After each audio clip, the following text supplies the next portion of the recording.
Hey guys and girls, welcome back.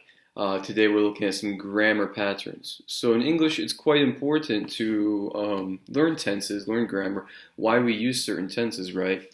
It's also important to build vocabulary, and it's great to have a wide range of vocabulary. However, knowing a lot of words or understanding grammar perfectly, that's great and all, but putting these two things together is the main idea here.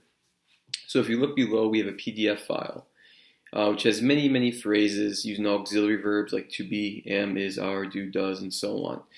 And we want to make the process of answering questions and speaking automatic, right? So how do we do that? By repetition. Muscle memory. I'm sure we all know what muscle memory is, correct? The more we repeat something, the easier it is to do or to remember in this case, correct? So like think about Michael Jordan, boom, shooting hoops all day, free throws.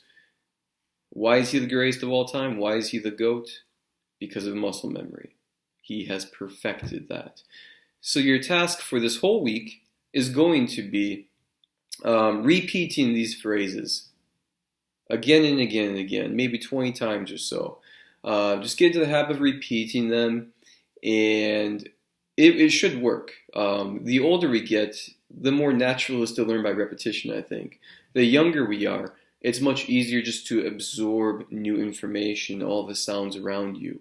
So, this week, repeat these phrases, go back and forth with them, and you should see some kind of result from it in the very near future. Guarantee you. So, with that being said, get to it, work on it, and see you soon.